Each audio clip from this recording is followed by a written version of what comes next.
rupiah itu bergerak stabil, bahkan menguat. Keyakinan Bank Indonesia bahwa nilai tukar rupiah ke depan akan bergerak stabil dan cenderung menguat ke arah Rp15.000 di akhir tahun. Penguatan rupiah pada hari ini sampai ke level 15.800 dari level tertinggi hampir 17.000 ini menunjukkan bahwa pelaku pasar global sedikit mulai tenang dan mulai pulih dari kekhawatiran yang berlebihan akibat dari kekhawatiran terhadap penyebaran COVID ataupun coronavirus ini. Indonesia is taking a set of measures that are significant, they're large. Dimintain data jumlah kasus, dimintain data mengenai pola penyebaran yang padahal kalau hasil kasus berapa kasus itu kan hasil yang tesnya melakukan juga Kementerian Kesehatan. Kami mengirimkan sampel, Kementerian Kesehatan yang melakukan pengetesan di Litbangkes, hasilnya diberikan kepada kita. Jadi waktu itu kami merasa ini seperti pertambahan birokrasi. Kita juga harus menghitung dampak ekonomi. Karena bisa saja. Tetapi dari sudut pemerintah sendiri yaitu tadi mengaktifkan TNI dan Polri untuk membubarkan pertemuan-pertemuan. Kita sudah mengumumkan TNI dan Polri akan membubarkan kerumunan-kerumunan.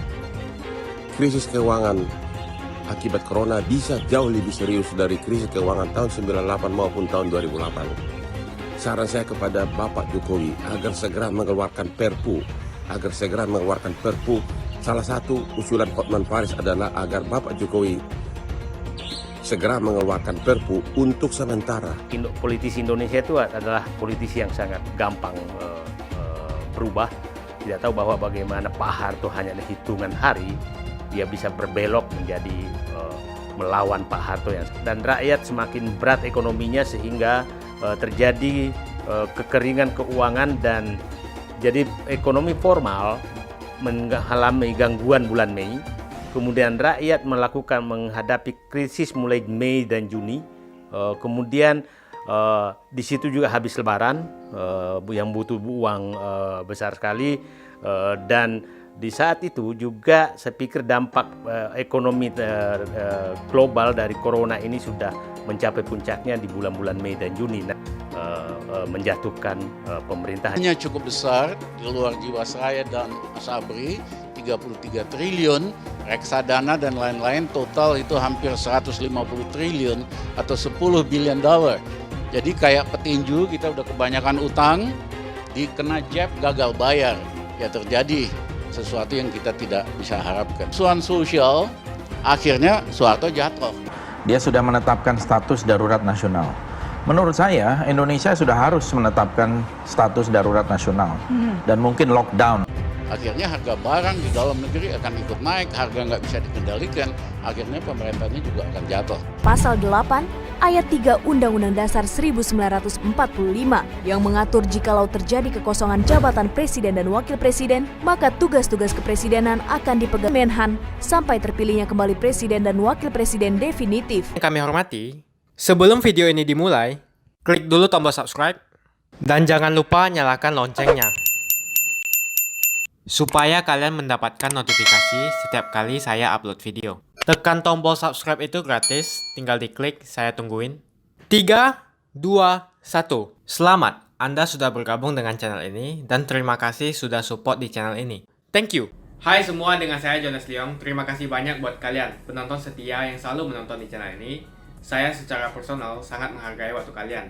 Dan saya sudah menganggap kalian sebagai family karena kalian selalu support di channel ini. Bagi kalian yang selalu menuliskan opini kalian di kolom komen, saya baca komen kalian satu persatu. Saya baca komen kalian untuk mengetahui opini kalian, tanggapan kalian, dan masukan kalian sangat berguna untuk video selanjutnya.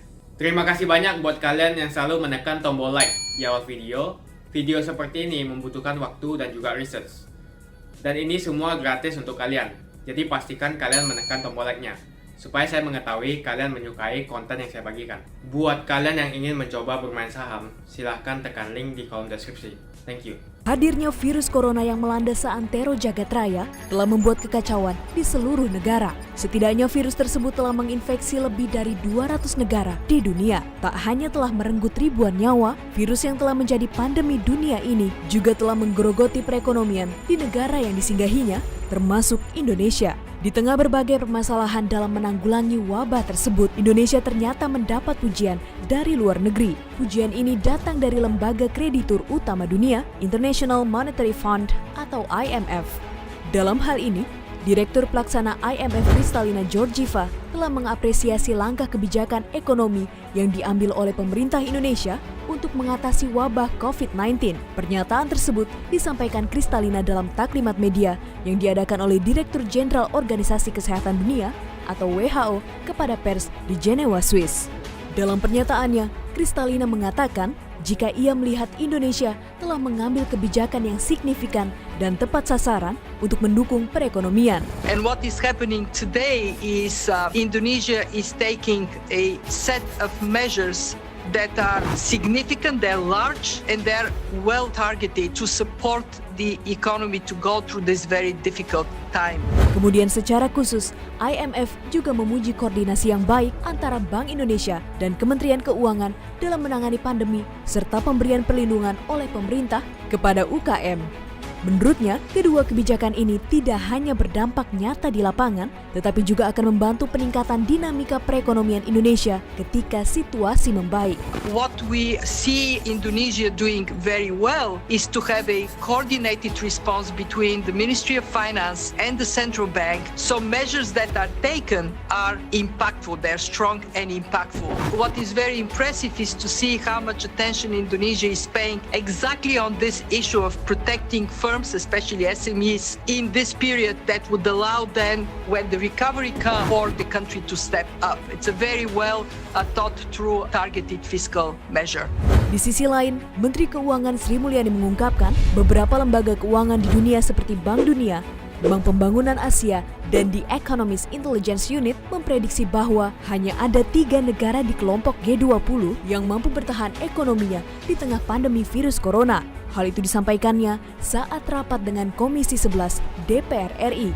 Adapun ketiga negara yang dimaksud itu adalah Indonesia, Cina, serta India. Untuk Indonesia, Bank Dunia memperkirakan ekonominya akan mampu tumbuh sebesar 2,1% pada 2020. Meski demikian, mereka tak memungkiri pertumbuhan Indonesia punya potensi minus hingga 3,5% akibat virus corona. Dampak dari pandemi COVID-19 membuat berbagai negara mengkombinasikan kebijakan penanganan dan stimulus ekonomi yang besar. Ini disebabkan eskalasi penyebaran juga berdampak pada pertumbuhan ekonomi global dan Indonesia. Sebelumnya, pemerintah telah membuat skenario pertumbuhan ekonomi Republik Indonesia tahun ini diperkirakan mencapai 2,3%.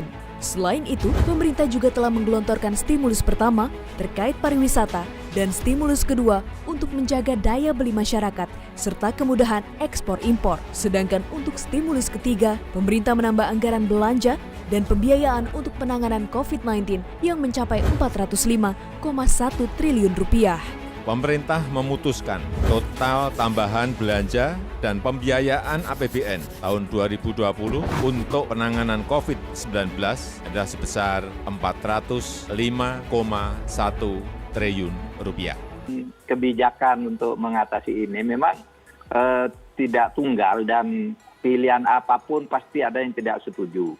Dulu ada usul tentang lockdown, tetapi lockdown itu juga kan kalau kita berkaca di Milan, di Italia juga tidak efektif.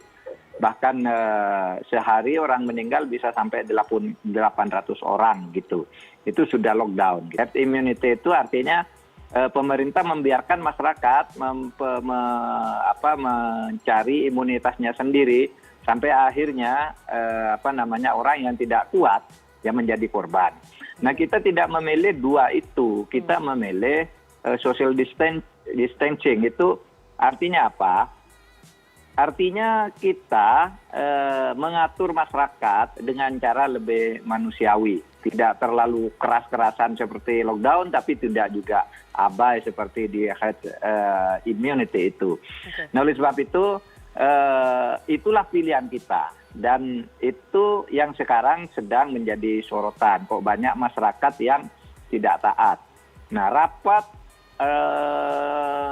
gugus tugas kemarin, gugus tugas ini diketuai oleh Pak Doni Mordano, itu Doni Mornado, itu memutuskan bahwa pemerintah akan lebih tegas dengan meminta TNI dan Polri serta Satpol PP di berbagai daerah-daerah yang sudah terdampak, daerah-daerah yang sudah dihampiri oleh coronavirus ini, untuk melakukan tindakan-tindakan yang lebih tegas. Membubarkan acara-acara kerumunan orang. Gitu yang kemarin diputuskan oleh gugus tugas. Daerah-daerah itu berbeda cara menyikapinya gitu. Ada di daerah yang belum ada kasus, itu pemerintah daerahnya tenang-tenang aja seperti tidak tertarik. Ada yang kasusnya masih sedikit juga begitu. Tetapi yang agak panik kan di Jakarta, Surabaya. Nah, itu lebih lebih responsif terhadap kebijakan pemerintah. Nah, kemarin diputuskan bahwa ini harus menjadi kepedulian bersama sehingga semua kepala daerah di tingkat provinsi itu dimasukkan menjadi anggota pengarah gugus tugas. Dan Mendagri sudah menginstruksikan agar pemerintah daerah di daerah manapun harus membubarkan atau melarang perkumpulan-perkumpulan orang, kerumunan-kerumunan orang. Nah, itu sekarang sudah begitu. Sikap pemerintah pusat, dibawa ke penjara, dikurung dan sebagainya. Kita di sini mengatakan penegakan hukum di bidang hukum administrasi, belum masuk ke hukum pidana. Hukum administrasi itu sifatnya tindakan pemerintah, yaitu untuk melaksanakan pemerintahan dia bisa mencabut izin, bisa menutup toko, bisa membubarkan kumpulan-kumpulan. Itu adalah bagian dari hukum administrasi negara. Baru akan menjadi hukum pidana jika tindakan seperti itu dilawan. Berarti ada orang melakukan penghalangan terhadap pelaksanaan tugas-tugas pemerintahan. Tetapi dari sudut pemerintah sendiri, yaitu tadi mengaktifkan TNI dan Polri untuk membubarkan pertemuan-pertemuan itu, karena hukum yang kita pakai bukan undang-undang nomor berapa, peraturan pemerintah nomor berapa, tetapi hukum yang justru menjadi dasar dari semua adanya hukum dan konstitusi, yaitu Salus Populi Suprema Lex. Menyelamatkan rakyat itu adalah tindakan hukum yang paling tinggi. Bahwa keselamatan rakyat adalah hukum yang paling tinggi di negara manapun dan di dalam hukum manapun. Itulah sebabnya tadi kita memilih pendekatan yang lebih soft. Kita tidak memilih herd immunity, juga tidak memilih lockdown, tetapi memilih social distancing, di mana pendekatannya lebih menyesuaikan dengan situasi masyarakat, situasi sosial ekonomi masyarakat. Karena kalau pilihannya terlalu keras juga, kan agak susah. Misalnya kalau kita ditanya pakai misalnya lockdown, misalnya siapa yang akan melayani ngasih makan 7 juta orang setiap hari, misalnya, itu kan harus dipikirkan juga. Bagaimana orang-orang pekerja harian yang mengeluh kalau kita tidak boleh bekerja, tidak boleh pergi, lalu siapa? Nah, itu semua kita perhatikan. Situasi-situasi seperti itu. Di sini mari kita kompak antara pemerintah dan masyarakat, kompak. Pemerintah dikritik sekarang ya diem aja dulu lah, dikritik, tidak usah membantah. Semua kritik kita tampung gitu, tidak usah berbantah-bantahan. Kita akan bekerja sekarang situasinya. Bantah-bantahnya nanti aja kalau sudah badainya berlalu. Misalnya apa? Kemarin kekurangan peralatan, sekarang peralatan sudah didatangkan semua. Kemarin misalnya untuk alat perlindungan diri bagi tenaga-tenaga medis itu sangat tidak memadai. Tenaga medis banyak yang mengeluh, dokter dan sebagainya mengeluh, kami berjuang mempertaruhkan nyawa untuk menyelamatkan nyawa orang lain, kan begitu. Nah, sekarang peralatan-peralatan itu sudah mulai didatangkan. Bahkan pemerintah juga sudah menyediakan insentif dan santunan bagi tenaga-tenaga medis. Tadi sudah diumumkan oleh Presiden, dokter spesialis akan mendapat 15 juta, dokter umum dan dokter gigi 10 juta. perawat 7,5 juta, administrator yang bertugas mendata di lapangan itu akan mendapat 5 juta, sedangkan yang meninggal mendapat santunan 300 juta. Artinya kita juga berpacu dengan waktu untuk meningkatkan pelayanan, memberi penghargaan kepada petugas dan menyelamatkan masyarakat. Sekarang masker-masker sudah diimpor sambil diproduksi dari dalam negeri, kita beli semuanya. Kemudian alat-alat untuk rapid test dan sebagainya sudah kita datangkan. Rumah sakit sudah ditunjuk. Semua rumah sakit TNI Polri yang jumlahnya lebih dari 130 juga sudah instruksikan untuk menyiapkan diri menerima pasien-pasien itu. Artinya kita sudah mati-matian juga bahwa kurang sempurna. Mari kita bantu bersama-sama. Tapi sampai malam ini kebijakan pemerintah masih social distancing. Artinya sekarang istilahnya karena ada yang ngeritik juga tuh Rifana, istilah social distancing itu merusak harmoni. Ada yang menyatakan, mengusulkan namanya physical distancing, menjaga jarak tubuh gitu aja. Yang penting itu aja, menjaga jarak. Kalau Anda bicara dengan seseorang, jangan kurang dari 1 meter jaraknya gitu, karena itu yang dianggap cukup aman oleh ilmu kedokteran berjangkitnya virus itu. Kita sudah mengumumkan TNI dan Polri akan membubarkan kerumunan-kerumunan orang. Dan tadi Polri melalui Pak Iqbal tadi sudah jumpa pers mengatakan akan ditindak tegas siapapun gitu yang melanggar kebijakan pemerintah tentang social distancing. Jadi sama dengan lini masa. Tetapi bahwa ada pilihan di masyarakat juga pemerintah mencatat. Ada yang setuju social distancing, ada yang tidak setuju pemenjaraan, pengurungan dan sebagainya, termasuk denda bagian dari hukum pidananya. Itu sudah ke hukum pidana. Itu nanti kita ini bicara hukum administrasi negaranya, hukum tata pemerintahannya, di mana pemerintah melakukan tindakan-tindakan penegakan hukum itu artinya bisa melarang seseorang pergi ke suatu tempat karena berbahaya, bisa menutup usaha, bisa membubarkan gedung bioskop, bisa membubarkan halakoh-halakoh dan macam-macam gitu. Itu hukum administrasinya. Gitu. Hukum pidananya kita belum berpikir. Dalam situasi seperti ini kita belum sampai ke sana berpikirnya. Tapi bisa saja nanti dikeluarkan produk hukum yang akan mengatur tentang itu. Tutup kantor, kalau saya sih cuma lewat aja ke kantor sebentar, tanda tangan surat, balik lagi. Gitu. Pegawai-pegawai saya suruh pulang. Jangan ada kegiatan di kantor. Sejak minggu lalu saya sudah menutup kantor saya. Untuk pegawai-pegawai, kecuali yang intinya misalnya pejabat eselon 1, ya nengoklah ke kantor meskipun hanya sebentar. Juga membawai masalah-masalah perjalanan atau perhubungan itu. Kami sudah bersepakat kemarin dalam sebuah rapat, tetapi nanti akan disahkan lagi. Nanti akan ada semacam larangan atau anjuran keras untuk tidak mengadakan perusahaan-perusahaan baik BUMN maupun swasta untuk tidak mengadakan acara mudik bersama. Acara pulang bersama, pulang kampung dan sebagainya sedang akan dibicarakan agar tidak ada tahun ini gitu. Tentu karena itu menyangkut soal budaya dan yang berkelindan dengan masalah keagamaan gitu. Kita harus berhati-hati, tetapi substansinya adalah itu. Akan menghindari, masyarakat agar menghindari kegiatan-kegiatan seperti itu dulu dalam situasi seperti ini. Jatuhnya pemerintahan di Indonesia itu selalu adalah kombinasi antara ekonomi dan gejolak sosial dan dibungkus secara politik. Itu yang terjadi terus tuh. Jadi ekonomi, gejolak sosial dan dibungkus secara politik. Tidak pernah politik menjatuhkan ekonomi pemerintahan, selalu kombinasi. Coba kita lihat sekarang APBN sudah defisit besar sekali, bayar utang besar sekali. Kemudian bulan April Mei itu adalah seluruh istilah saya seluruh keuangan formal itu tersedot untuk menyelesaikan laporan keuangannya, neracanya. Kemudian di saat ini sekarang saya kasih contoh sekarang. Panen tidak terjadi bulan April dan itu masyarakat tidak ada uang sama sekali dan di sana semua puncak terjadinya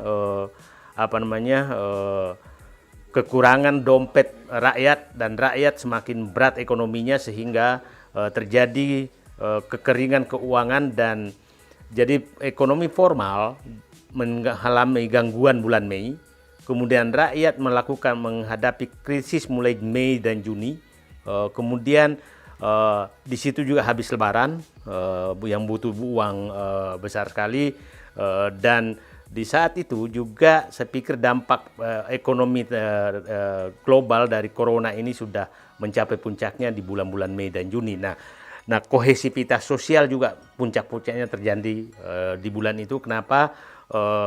Mudah-mudahan pernyataan-pernyataan menteri yang selalu menginikan bahwa umat Islam ini adalah salah satu potensi yang harus diawasi itu tidak terjadi. Kalau itu terjadi maka itu akan mempercepat terjadinya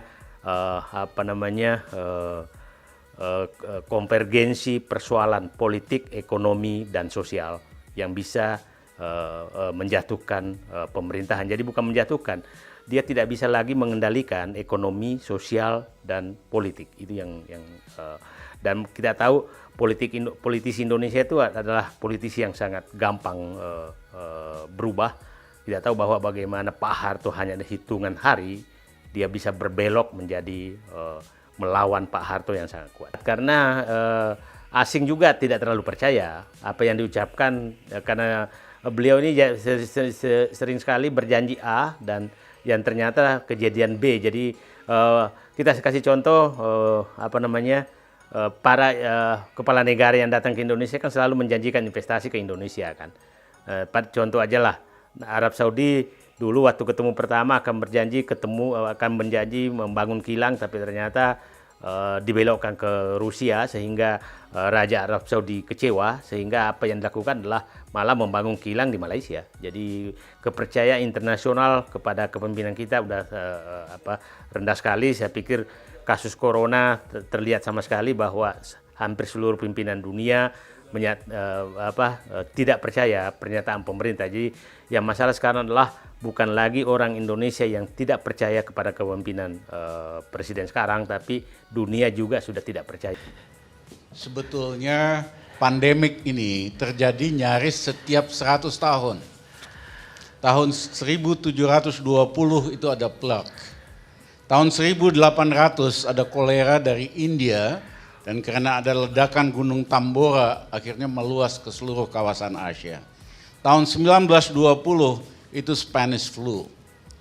Tahun 2020 corona. Jadi memang ajaib, setiap 100 tahun pengalaman kita Indonesia respons. Saya mohon maaf, awal-awalnya respon pemerintah relatif lambat dan terlambat.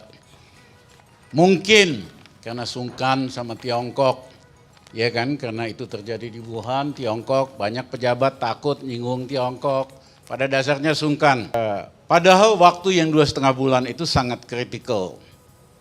Banyak hal yang bisa dilakukan untuk monitoring, screening, dan testing, dan public education. Testingnya aja nggak punya atau kurang. Yang kedua, subsidi airline. Padahal negara-negara lain menutup, kita malah mau meningkatkan. Yang ketiga, masih aja ada yang mengizinkan pekerja Tiongkok dari pejabat yang merangkap sebagai pengusaha. Ya, saya rasa harus diingatkan oleh kolega lain aja, bukan oleh saya. Itu teman saya dan udah kaya lah, berhenti sebentar kek buat kepentingan nasional.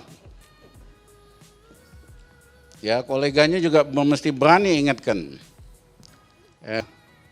Kalau kita lihat negara lain yang dianggap paling sukses merespons terhadap corona ini adalah Korea Selatan. Dia tidak melakukan lockdown, tetapi kenapa Korea bisa cepat itu? Satu, mereka belajar dari pengalaman SARS. Waktu itu mereka dokumentasikan apa masalahnya, mana cara yang efektif, tidak efektif, dibikin bakal anjlok ke 4%. Karena mabok utang, ya salah urus, current account dan lain-lain termasuk primary balance itu negatif, dan tapi rupiahnya masih kuat karena didoping dengan pinjaman luar negeri yang mahal.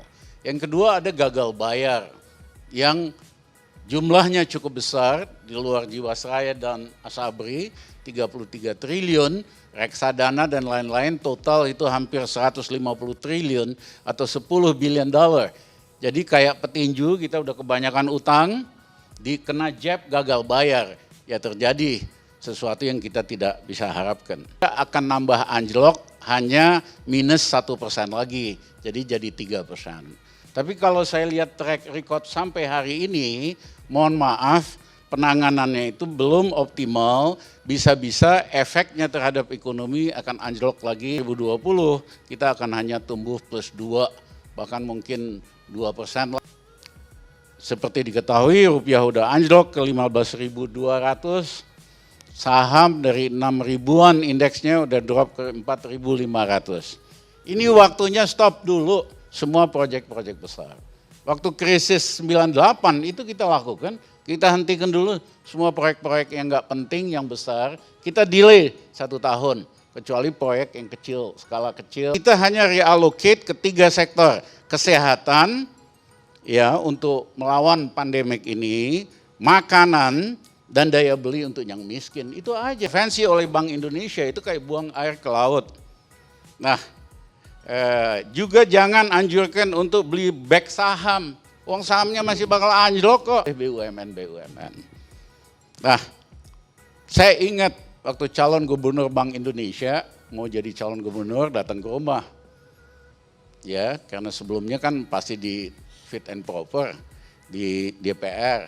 Nasihat saya cuma sederhana, rupiah ini kan udah anjlok ke 15.200. Kalau dibiarkan akibat shock eksternal ini, faktor internal, rupiah bisa jeblok ke 16.000 dan sebagainya, dan seterusnya. Ini waktunya diubah jadi fixed exchange rate. Tetapkan aja di pegging $1 15.500 untuk waktu 1 tahun. Suan sosial, akhirnya Soeharto jatuh. Dari 4.500 bisa anjlok ke 3.000 bahkan kurang. Hentikan perdagangan bursa saham sampai waktu yang ditentukan kalau udah stabil. Nah, poin saya dalam suasana kritikal ini kita harus berani mengambil jalan-jalan terobosan. Kalau diserahkan dalam suasana begini ke mekanisme pasar, ya lihat aja rupiah makin lama makin anjlok dan sebagainya, akhirnya kena karena barang-barang kan banyak import.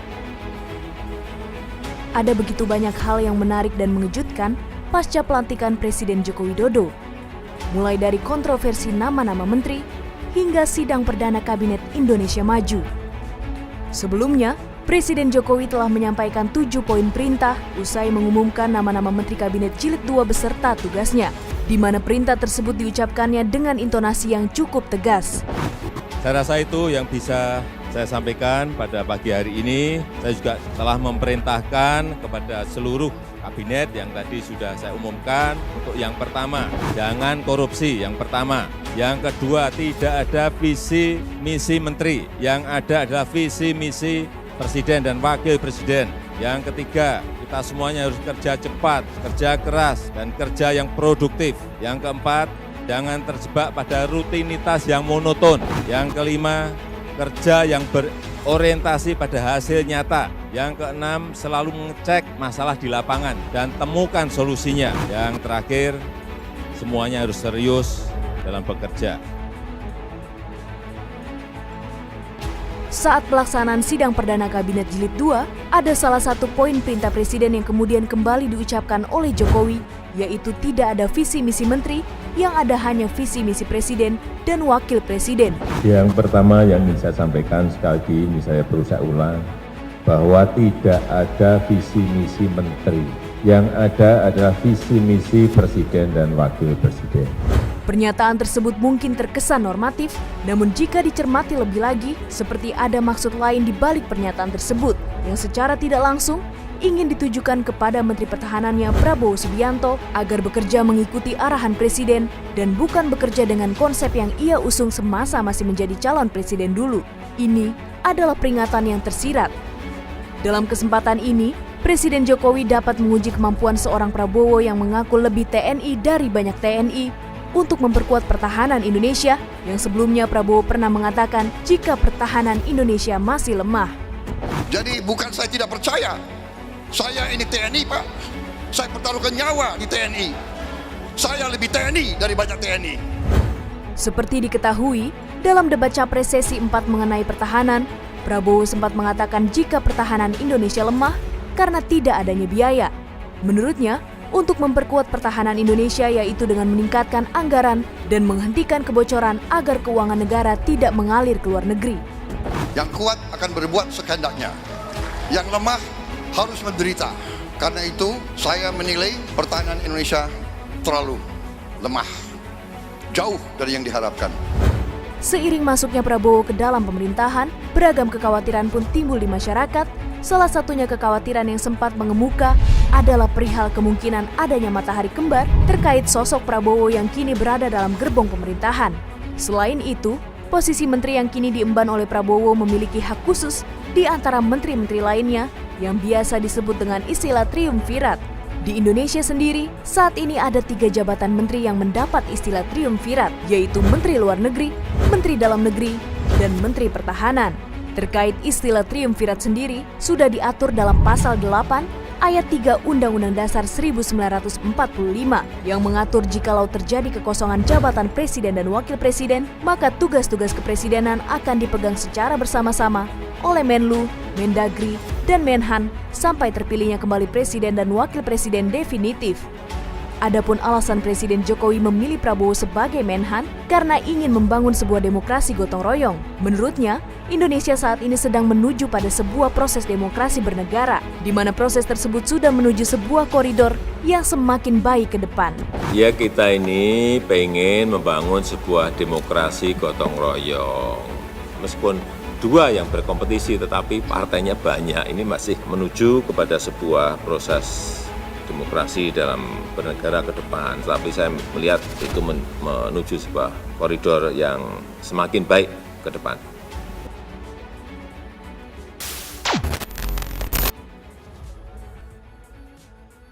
Ayo like video ini dan tekan tombol loncengnya untuk menunjukkan kalian suka dengan konten yang gue bagikan. Dan kalian ingin melihat konten seperti ini lebih banyak lagi. Terima kasih banyak buat kalian yang nggak skip dan nonton video ini sampai habis. Saya secara personal sangat menghargai waktu kalian. Makasih banyak buat kalian yang sudah tekan tombol subscribe, dan makasih banyak buat kalian yang sudah tekan tombol loncengnya. Jangan lupa bagikan informasi ini ke teman atau family Anda. Mungkin teman atau family Anda membutuhkan investasi ini. Oke guys, sekian dulu dari saya. Jangan lupa follow Instagram saya di @johannesleongofficial untuk kata-kata motivasi setiap harinya. Bagi kalian yang termotivasi nonton video ini, ayo like video ini dan subscribe di channel ini. Dan buat kalian yang sudah subscribe di channel ini, jangan lupa tekan tombol loncengnya supaya kalian mendapatkan notifikasi setiap kali saya upload video.